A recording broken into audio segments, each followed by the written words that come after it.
The school called me while I was trying to scrub spaghetti sauce off the ceiling. I didn't even know how it got there. We'd had pancakes for dinner. Hi, Mr. Halpern. We're just checking in because Daisy said her mom moved to Hawaii. I dropped the sponge. The call went silent for a beat, and I stared at the mess around me. One kid crying on the floor because I broke his waffle in half, another wearing a pull-up on her head, and the baby eating a crayon like it owed him money. Sorry, what did she say exactly? I asked, as if I hadn't heard it the first time. The receptionist chuckled nervously. She said, quote, "My mommy doesn't live with us anymore. She's living in a hotel with new people."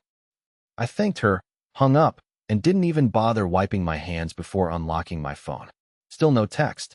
Still no call. Just an old story on her page from last night. A blurry margarita glass, a slow pan across tiki torches, a caption that said, "Finally free hibiscus sun."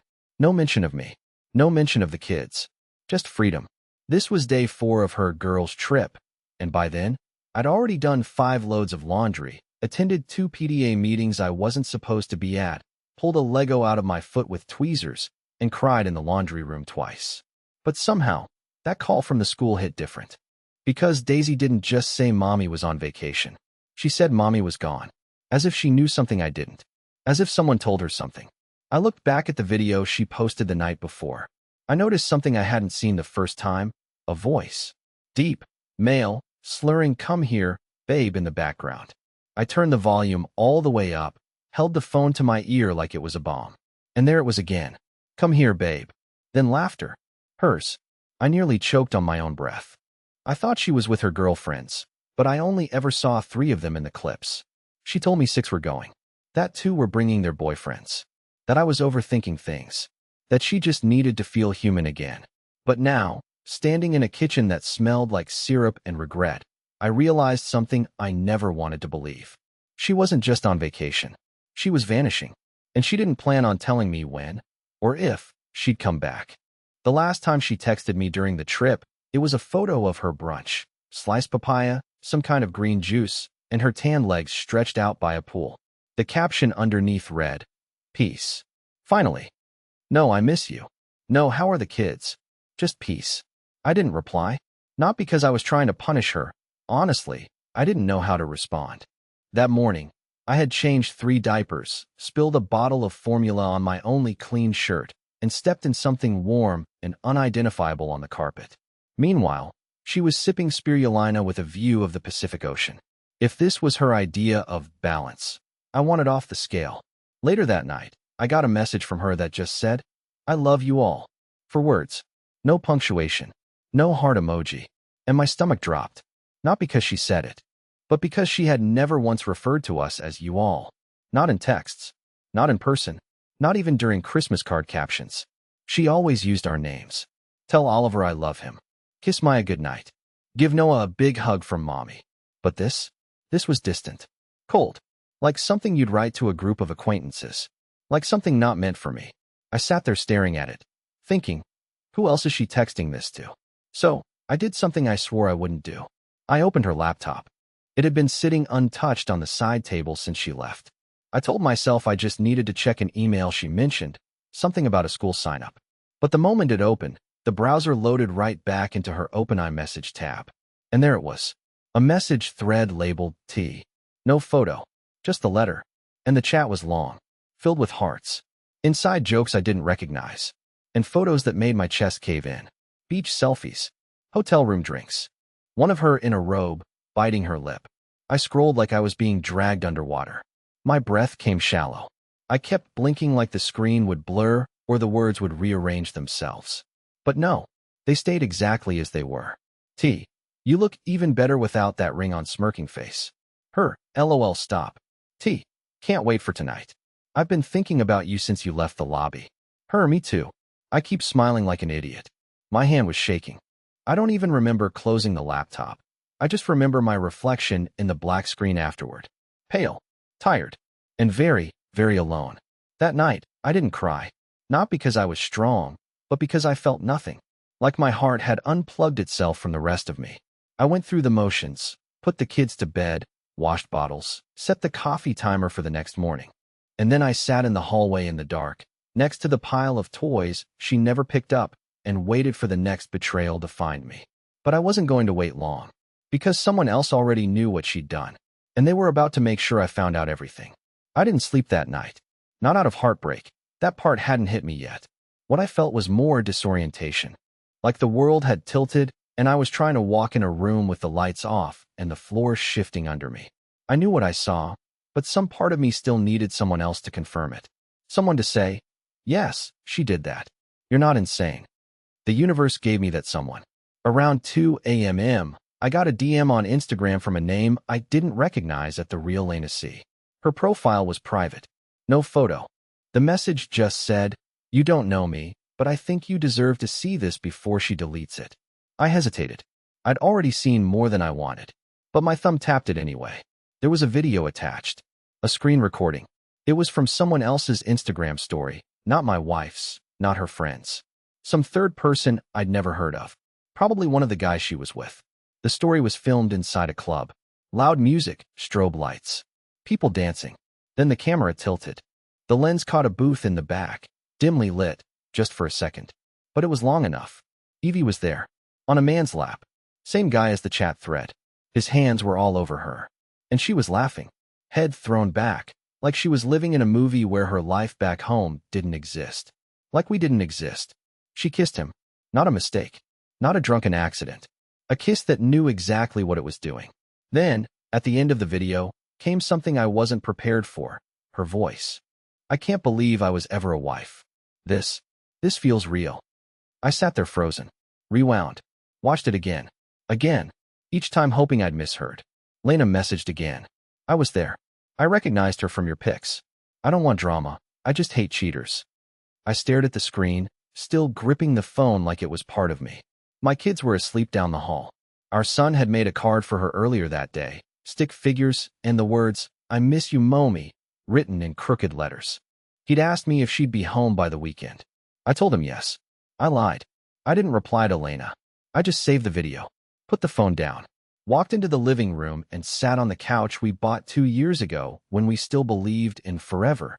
I kept thinking, how long had she been waiting to escape? How many smiles had she faked? How many kisses were just placeholders for someone else? I didn't know what to do next. Confront her? Send the video? Wait for her to come back and lie to my face. But before I could decide, something even stranger happened. My wife texted me. For the first time in 2 days. Not a check-in. Not a photo. Just this. Is everything okay with the kids? You've been quiet. I stared at those words like they were written in another language. She was worried about me being quiet? Something in me snapped. Not anger. Not yet. Just this cold, empty clarity. She didn't know I knew. And I wasn't going to tell her. Not yet. Because the only thing more satisfying than the truth is watching someone accidentally bury themselves in their own lie. And Evie was about to dig her own grave with both hands. By the time the sun came up the next morning, I already knew what I had to do. Confronting her would be too easy for her. She'd cry, say she was confused, that it was the alcohol, that she missed me, missed the kids, didn't mean to let things go that far. I knew that playbook. I knew how quickly guilt could be flipped into manipulation. And I wasn't ready to hear her rewrite the truth in real time while I stood there holding the evidence in my hand. No, I wanted the truth to rot in her own mouth before she spat out the first lie.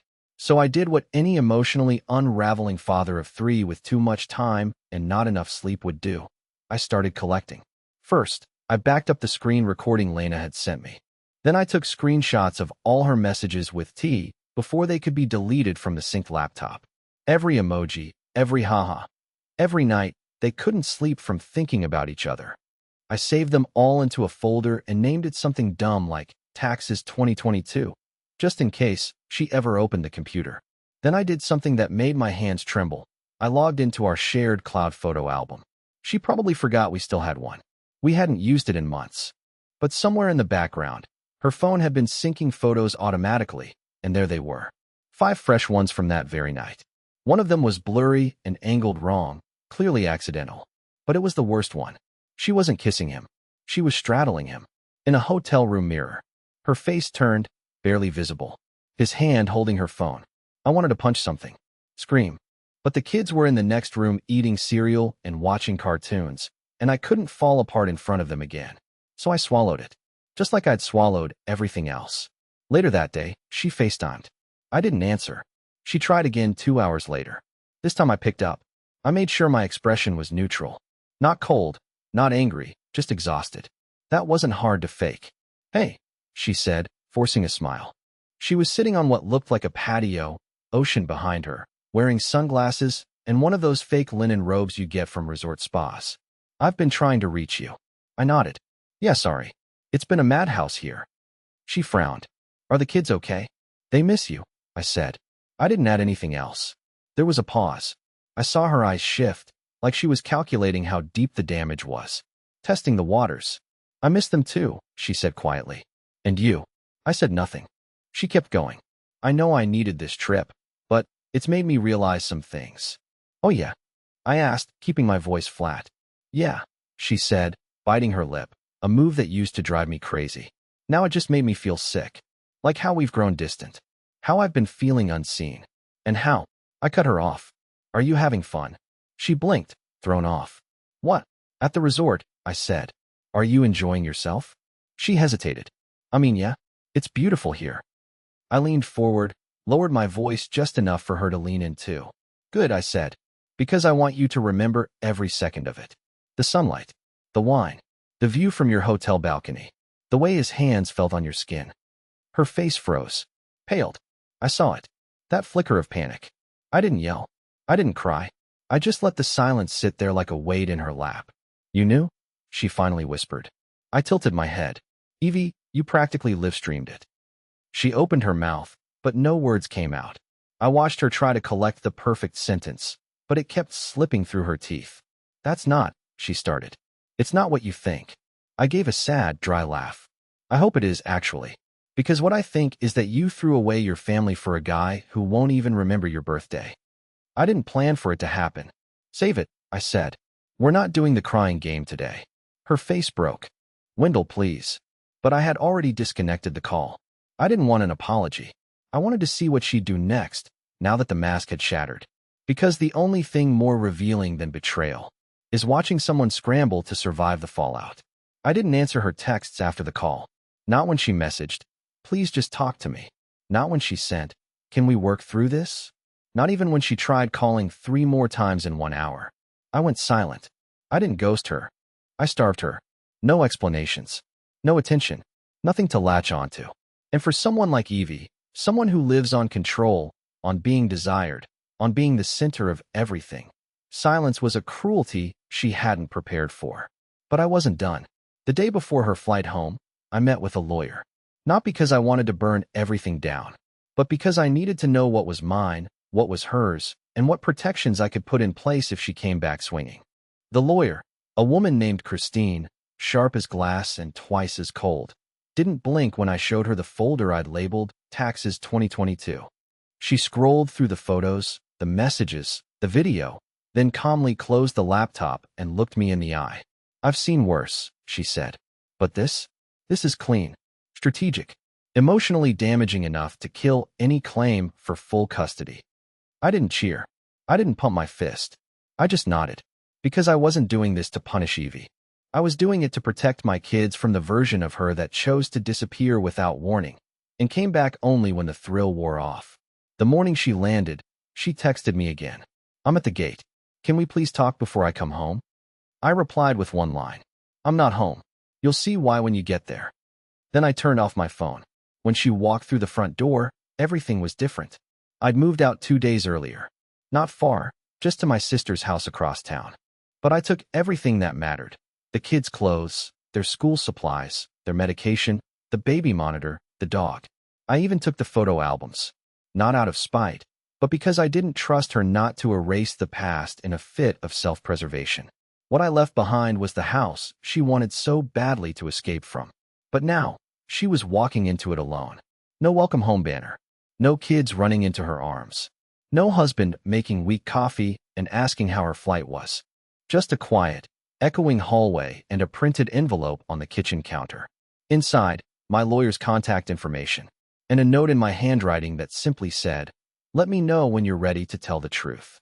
That was it. No threats. No ultimatums. No theatrical breakup speech. Because I'd learned something in the past week that I wish I'd realized sooner. You don't need to scream to be heard. Sometimes, the quietest goodbye is the one that echoes the loudest. The first 3 hours after she landed, silence. Then the messages started. They were composed at first. Calculated. Okay, I see what you've done. You made your point. Can we please talk like adults? I made a mistake. I'm human. That doesn't mean we can't fix this. You're traumatizing the kids by moving out without even warning them. That one made me laugh. Not because it was funny, but because she was the one who vanished without warning. She left behind 3 confused children and a husband holding a crayon drawing, as if it were proof she'd come back. But now I was the one traumatizing them. No. Then, a few hours later, the tone shifted. I messed up, okay? But you weren't perfect either. I felt alone for years. This didn't just happen out of nowhere. That's when I knew she wasn't sorry.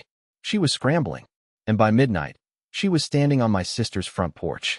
I saw her through the security camera before I heard the doorbell. She looked smaller. Not physically, just diminished. Like the version of her who stood laughing on a hotel balcony with a stranger had been stripped away, and what was left behind was the wreckage. I didn't want to open the door, but my sister said I needed closure. I wasn't so sure. Closure felt like a luxury people in pain didn't get to afford. But I stepped outside anyway, told my sister to keep the kids in their room, and stood there under the porch light as Evie folded her arms like a teenager caught skipping school. She opened her mouth, then closed it. Look down. Back up. I didn't expect you to actually leave, she said. I didn't respond. You always talked big, she added, shrugging. But you never followed through on anything. That one stung. Because she wasn't entirely wrong. I'd made threats in the past, about how I'd walk if things didn't change, about how I couldn't keep carrying everything alone. But I always stayed, always made excuses for her, always tried harder. Until now. She exhaled like she was prepping for a performance. Wendell, I lost myself. I didn't go to Hawaii to cheat on you. I went because I didn't even know who I was anymore. I felt like a ghost in my own life. You didn't look like a ghost in those videos, I said. You looked alive. Like you were exactly where you wanted to be. She didn't deny it. That was almost worse. I'm not asking you to forgive me tonight, she said. I need you to know I didn't plan this. I didn't mean to hurt you. I didn't mean for any of it to go that far. I shook my head slowly. But it did. Her voice cracked. I know. She reached out, instinctively, like she was going to touch my arm. I stepped back. And that's when it happened. She broke. Not the fake crying, mascara tears version she'd used in the past to end arguments early. This was real. Ugly. Gut-wrenching. Her knees buckled slightly, and she sat down right there on the porch step, burying her face in her hands. I ruined everything, she whispered between sobs. I ruined everything. I didn't say anything. I just stood there, staring at the woman I once believed would hold my hand in a nursing home, now crying in the dark like a stranger. She looked up at me, eyes red. Do you hate me? I wanted to say yes. I wanted it to be that simple. But it wasn't. I don't hate you, I said. I just don't trust you. And I don't know if I ever will again. She nodded slowly, wiping her face. Can I see the kids? Not tonight, I said. They think you're still on vacation. The truth hit her harder than anything else. She turned her face away like it physically hurt to hear. I'll call Christine, she finally said, my lawyer. That surprised me. She stood up, unsteady. I'll cooperate. I won't fight custody. You don't have to worry. I didn't expect her to say that.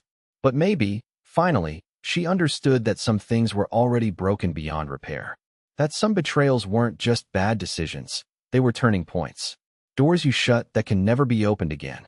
I watched her walk back to her car alone. No suitcases. No hugs. No second chances.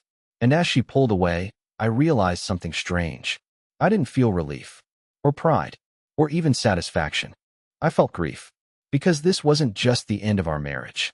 It was the death of a version of me who believed love could survive anything. A week passed. 7 days of silence, missed calls, unread messages, and legal back and forth. The kids still thought she was away. I kept it that way not because I was bitter, but because I didn't know how to explain betrayal to children who still believe that Band-Aids fix everything. My sister's house had become our new normal, temporary but functional. The baby slept in a pack-and-play beside my bed. Maya colored on the walls with washable markers when no one was looking. And Oliver, my oldest, started asking questions that made me ache in places I didn't know could hurt. Does mommy still love us? Is she mad at me? Did we do something wrong? Every time I reassured them, I felt like I was patching a dam with chewing gum. They weren't stupid. They could feel the shift. Even if they couldn't name it, they sensed something sacred had been knocked off its foundation. I'd started drafting a statement for them. A simple one. Honest, but not cruel. Mommy made a mistake. Grown-up stuff. We're still a family. Something safe. Something digestible. I never got past the first sentence. Then, one afternoon, I got an email. It wasn't from Evie. It wasn't even from her lawyer. It was from a name I didn't recognize, Travis Mendez, with the subject line, "You deserve to know who she really is." My stomach dropped. I almost didn't open it. My body instinctively braced for another gut punch. But curiosity beat out fear, like it always does when you've already lost everything you thought you had to lose. Inside was a single paragraph. Polite. Cold. Precise. I'm sorry to reach out this way.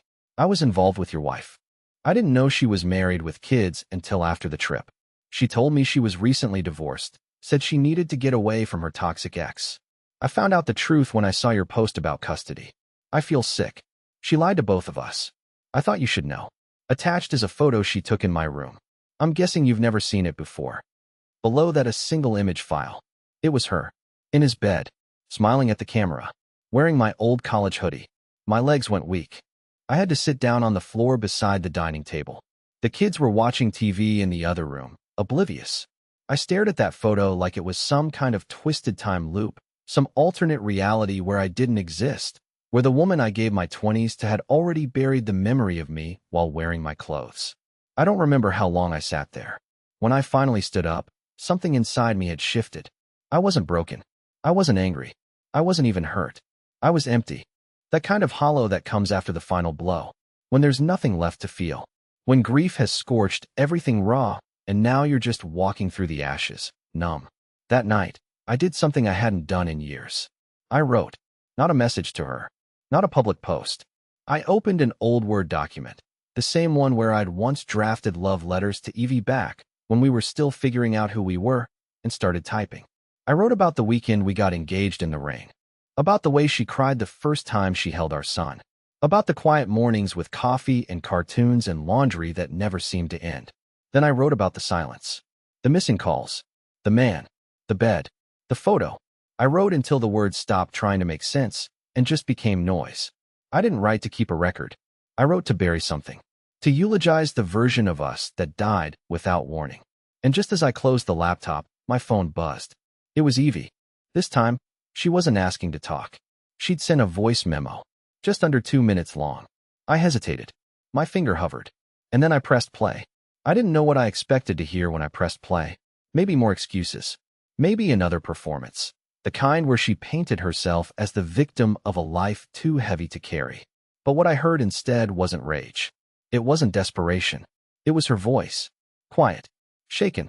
Honest. Or at least trying to be. Hey, she began. I know you probably don't want to hear my voice right now. I get it. I wouldn't want to either. But I needed to say something without rewriting it 10 times or second-guessing every word. So here it is. She paused. Took a breath. I could hear traffic behind her. Wind. Maybe she was walking somewhere. Maybe she couldn't stand being still anymore. I messed up. Badly. In ways I can't even fully understand yet. I thought I was escaping something by leaving. I thought I was reclaiming a part of myself I lost somewhere between preschool drop-offs and grocery lists. But that part of me, the one I chased, wasn't real. It was a fantasy. A selfish, reckless fantasy. Another pause. I didn't stop the recording. I lied. I betrayed you. And I betrayed them. And if you never forgive me, I get it. I really do. I just want you to know. I'm not going to fight you. I'll sign whatever you want. I'll cooperate. And I'll do therapy. Alone. For real this time. Not for you. Not for the courts. For me. Because I never want to be this version of myself again. Then her voice cracked. I loved you. I still love you. And I know that doesn't mean anything right now. But if there's ever a moment in your heart where you remember me, the one who stayed up with you all night when Oliver had croup, or the one who danced in the kitchen with a colander on her head, just know she still exists. Buried, but trying. The message ended there. No begging. No requests. Just a quiet kind of goodbye wrapped in a maybe. I didn't reply that night. I didn't know what to say. But over the next few weeks, something strange began to happen. She showed up to every visitation. On time. No drama. No tricks. She brought books for the kids, not toys. She started writing them letters. Not performative stuff, real things. Honest things.